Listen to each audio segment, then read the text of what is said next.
And joining us right here in the studio is Jack Steffen. How are you, Jack? Great, Rob. How are you doing? Good. Today? And you're coming from Gorham Bike Ski right there in Jackson, New Hampshire at Jackson Ski Touring. We're located right in the lodge. And makes it very easy to find when you're going to go out and do some cross-country skiing. And it's always fun having you on, Jack. It's been a whole bunch of years now, and I've learned so much about cross-country skiing, and it actually has come in handy now that I guess I would say that I'm a cross-country skier. And the information that you've given me over the years has helped me make some of my decisions. Right. And I think that's what you're all about. Yeah, it's funny nowadays, or at this time of year, I should say, the most common question, someone will come into the shop and say, what's the proper length ski for me? Yeah. And maybe that's not the best question. Maybe the best question is, what type of ski is best for me? And from there, we can make a determination as to what that length should be. And what I've done today is I brought in an example of a number of different types of skis. There are basically 4 different classifications that we lump the skis into. And I've got an example of most of those in here. So, if we can take a quick look at some of these skis. These are all, if I were to look at this as someone who didn't know anything, which is pretty much true, you'd say, oh, these are for 5 different people, 5 different things. But you brought 5 skis for the same person. Exactly. Depending upon where they're going to ski, what their experience is, perhaps their aspirations for the next couple of years, where they intend to be. Maybe they have plans on eventually racing. All of these are classic skis. A good example and a good place to start is this ski. It's the Spider 62. We consider it a backcountry ski, so it's in that classification. Yeah. It's a little wider, so there's added stability to it.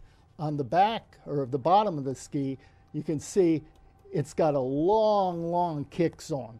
So this really works well in going uphill because of the length of that.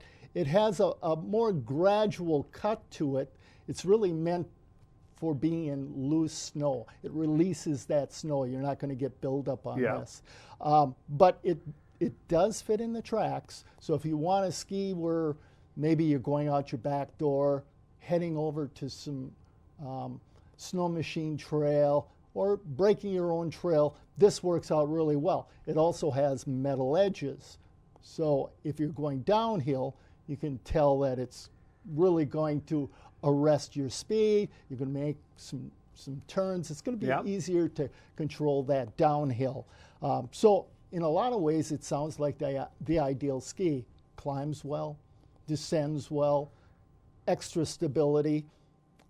So it sounds like the perfect ski, right? You sold me, Jack. Well, maybe not so much. Because having metal edges, for instance, it's a heavier ski. So if you're out there for a long period of time, it's just going to be heavy. You're going to feel it. The other thing is having a long kick zone like this, it drags a little bit. It doesn't glide as well as a little more performance-oriented ski. And then the other thing that this ski has is the fact that it's wide.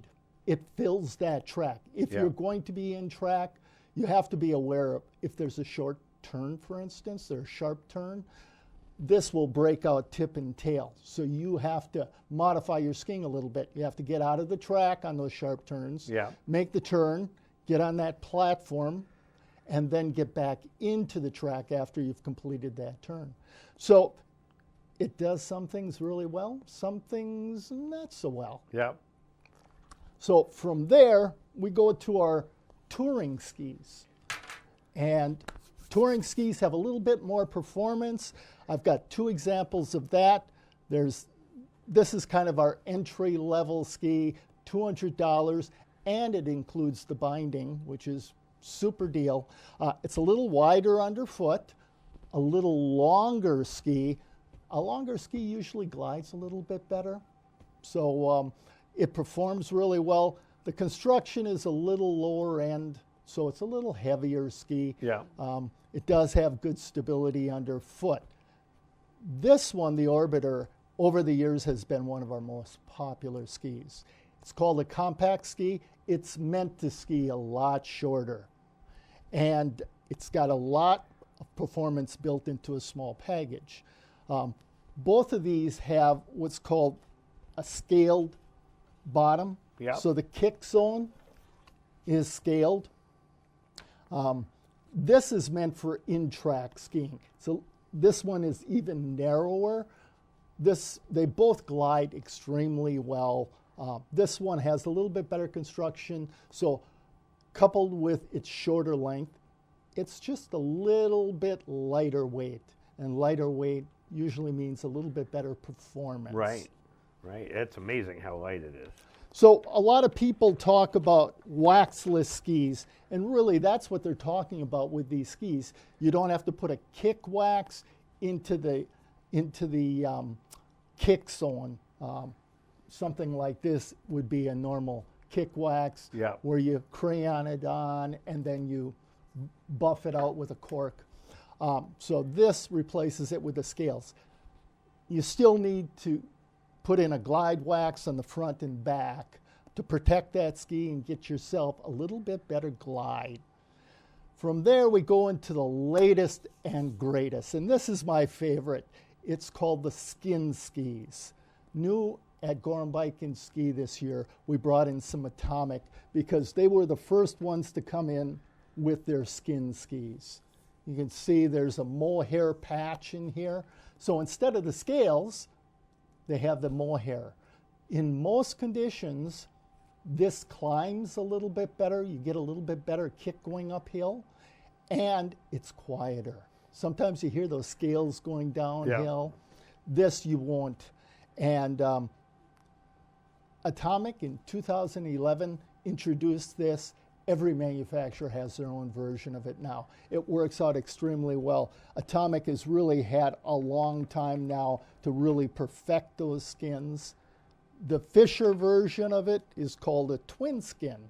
The thing I really love about this ski is having the twin skins. You have a groove that goes the entire length of the ski. So when you're collapsing that ski, it's really stable. It's going in the right direction, versus some of those that have a big patch in there. They stop the groove here and here.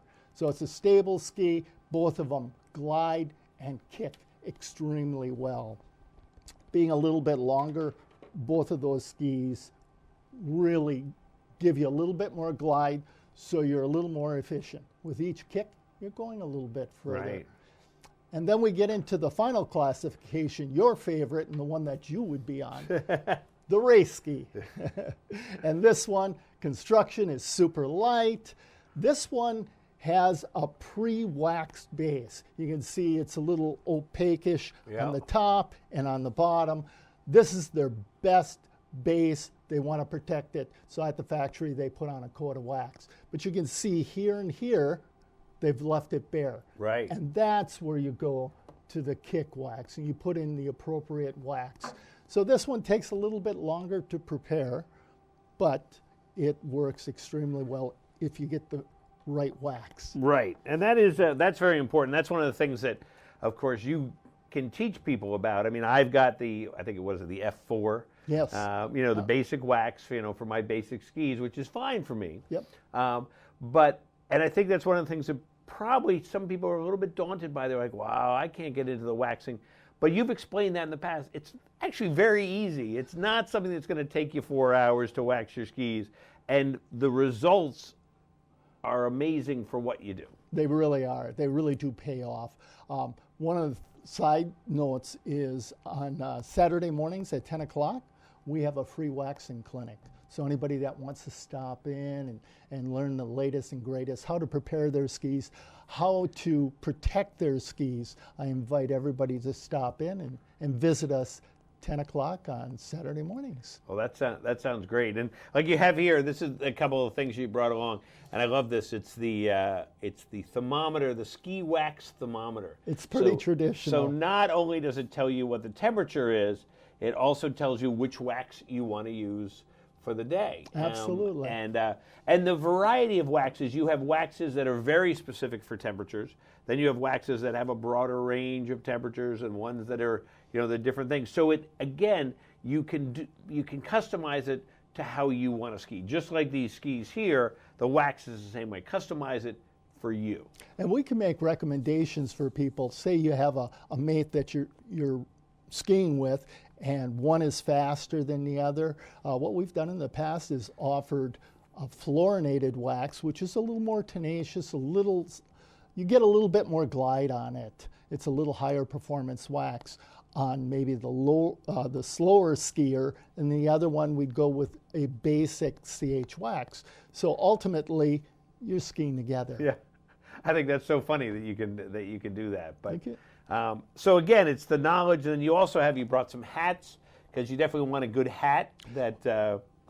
And we're really happy because we've just got these in. This is the Jackson Ski Touring Foundation logo hat, much anticipated.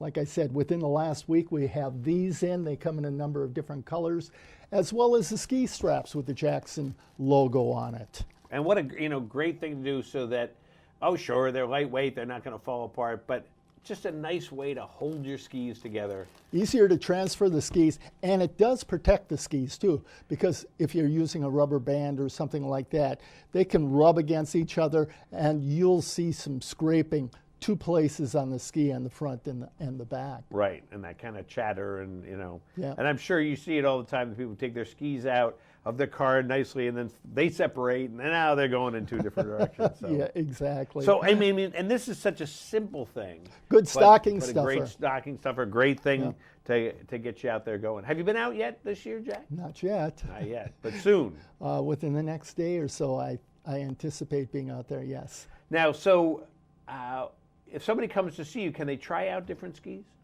When the Jackson Ski Touring Foundation opens up at the base lodge, yes, we have free demos. And we have a good selection. We have the Orbiters, we have this twin skin, and we've got some skate skis also. We've got the boots, so it's something we ask people, limit to 20 minutes or so. Sure, but it does give you a chance to try before you buy. Absolutely. I think that really is a big benefit that we offer. Yeah, and the great thing too of being able to go in and talk about what you want, as opposed to just like picking some skis up at a garage sale. Yeah. Go in and find out what it is. Like you and I have said, everybody's different. I pretty much know where I'm at right now. Sure. Might be different in a couple years. My son is skiing, at 12 years old, so he's going to be on different types of skis. And I think that's just so important to be able to get the right advice. And that's what you guys do at Gorham Bike Ski, is give you the right advice. Yeah, we try to go through a bit of an interviewing process where, we ask, what's your experience? Where do you ski? Who do you ski with? Do you have any aspirations? Where do you see yourself next season, or even a couple of seasons down the line? And there's so many reasons to ski, whether it's you're racing, for general exercise, could be for sightseeing. Maybe you're a photographer that wants some winter scenes, and even socialization. I think one of our more popular programs up at the Jackson Ski Touring Foundation has been the Friday Slider and Gliders program. And that's a great way to socialize, ski with others, and it's just a fun program. Absolutely. Well, Jack, thanks so much for coming by today. I know you're going to be heading right up to the shop right now. Yep.